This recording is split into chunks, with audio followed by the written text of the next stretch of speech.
ಖದೀಮನೊಬ್ಬ ವಿಧಾನಸೌಧದ ಬಳಿ ಇರುವ ಕರ್ನಾಟಕ ರಾಜ್ಯ ಸಹಕಾರಿ ಅಪೆಕ್ಸ್ ಬ್ಯಾಂಕ್ನಲ್ಲಿ ನಕಲಿ ಚಿನ್ನಾಭರಣ ಅಡವಿಟ್ಟು ಹಣ ಪಡೆದು ವಂಚಿಸಿದ್ದಾನೆ. ಜಬೀಬುಲ್ಲಾ ಎಂಬಾತ ಬ್ಯಾಂಕ್ನ ಚಿನ್ನಾಭರಣ ಮೌಲ್ಯಮಾಪಕರಾದ ಮೋಹನ್ ಜೊತೆ ಸೇರಿ ನಕಲಿ ಚಿನ್ನವನ್ನ ಅಸಲಿ ಚಿನ್ನ ಅಂತ ಮೌಲ್ಯಮಾಪನ ಮಾಡಿ 2.65 ಲಕ್ಷ ಹಣ ಪಡೆದಿದ್ದಾನೆ. ಬ್ಯಾಂಕ್ ಮ್ಯಾನೇಜರ್ಗೆ ಅನುಮಾನ ಬಂದು ಪರಿಶೀಲಿಸಿದ ವೇಳೆ ಸತ್ಯ ಬಯಲಾಗಿದೆ. ವಿಧಾನಸೌಧ ಠಾಣೆಯಲ್ಲಿ ಈ ಬಗ್ಗೆ ಪ್ರಕರಣ ದಾಖಲಾಗಿದೆ.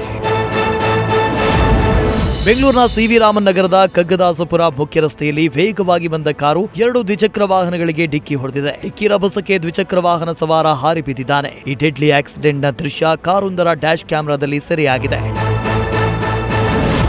ಬಿಎಂಟಿಸಿ ಬಸ್ ಡಿಕ್ಕಿಯಾಗಿ ಬೈಕ್ ಸವಾರ ಸಿನಿಮೀಯ ರೀತಿಯಲ್ಲಿ ಪಾರಾದ ಘಟನೆ ಬೆಂಗಳೂರಿನ ಎಚ್ಎಸ್ಆರ್ ಲೇಔಟ್ನ 24ನೇ ಮುಖ್ಯ ರಸ್ತೆಯಲ್ಲಿ ನಡೆದಿದೆ. ಕಾರು ಬಸ್ ನಡುವೆ ಬೈಕ್ ನುಗ್ಗಿಸಲು ಹೋದ ಸವಾರ ಹಠಾತ್ತನೆ ರೈಟ್ ತೆಗೆದುಕೊಂಡಿದ್ದು ಈ ವೇಳೆ ಬಿಎಂಟಿಸಿ ಬಸ್ಗೆ ಡಿಕ್ಕಿಯಾಗಿ ಪಲ್ಟಿ ಹೊಡೆದಿದ್ದಾನೆ.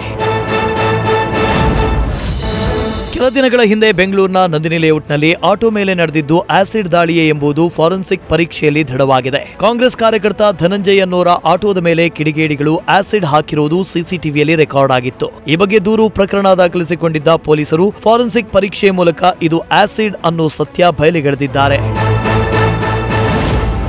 ರನ್ನಿಂಗ್ನಲ್ಲಿದ್ದ ಕಾರಿನ ಟೈರ್ ಬ್ಲಾಸ್ಟ್ ಆದ ಘಟನೆ ಬೆಂಗಳೂರಿನ ಬಾಬುಸಾಪಾಳ್ಯದಲ್ಲಿ ನಡೆದಿದೆ. ಚಲಿಸ್ತಾ ಇದ್ದ ಕಾರಿನ ಹಿಂಬದಿ ಟೈರ್ ಬ್ಲಾಸ್ಟ್ ಆಗಿ ಬೆಂಕಿ ಕಾಣಿಸಿಕೊಂಡಿದೆ. ಬಳಿಕ ಟೈರ್ ಪಂಚರ್ ಆಗಿದ್ದು ಅದೃಷ್ಟವಶಾತ್ ಯಾವುದೇ ಅಪಾಯ ಸಂಭವಿಸಿಲ್ಲ. ಅಕ್ರಮ ಹಣ ವರ್ಗಾವಣೆ ಆರೋಪದ ಹಿನ್ನೆಲೆ ಬೆಂಗಳೂರಿನ ಉದ್ಯಮಿಗಳ ಕಚೇರಿ ಮೇಲೆ ಐಟಿ ಇಲಾಖೆ ದಾಳಿ ನಡೆಸಿದೆ. ಎಂಬಸಿ ಗ್ರೂಪ್ ಅಧ್ಯಕ್ಷ ಜಿತು ವಿರ್ಮಾನಿ ಕೊತಾರಿ ಎಂಬ ಉದ್ಯಮಿಗಳ ಕಚೇರಿ ಮೇಲೆ ಐಟಿ ಅಧಿಕಾರಿಗಳು ದಾಳಿ ನಡೆಸಿದ್ದು ಮಾನ್ಯತಾ ಟೆಕ್ ಪಾರ್ಕ್ನಲ್ಲಿರುವ ಇಬ್ಬರ ಕಚೇರಿಯಲ್ಲೂ ಶೋಧ ನಡೆಸಿದ್ದಾರೆ. ನ್ಯೂಸ್ ಫಸ್ಟ್ ನಿರ್ಭೀತಿಯಿಂದ ನಿಮ್ಮ ಪರವಾಗಿ.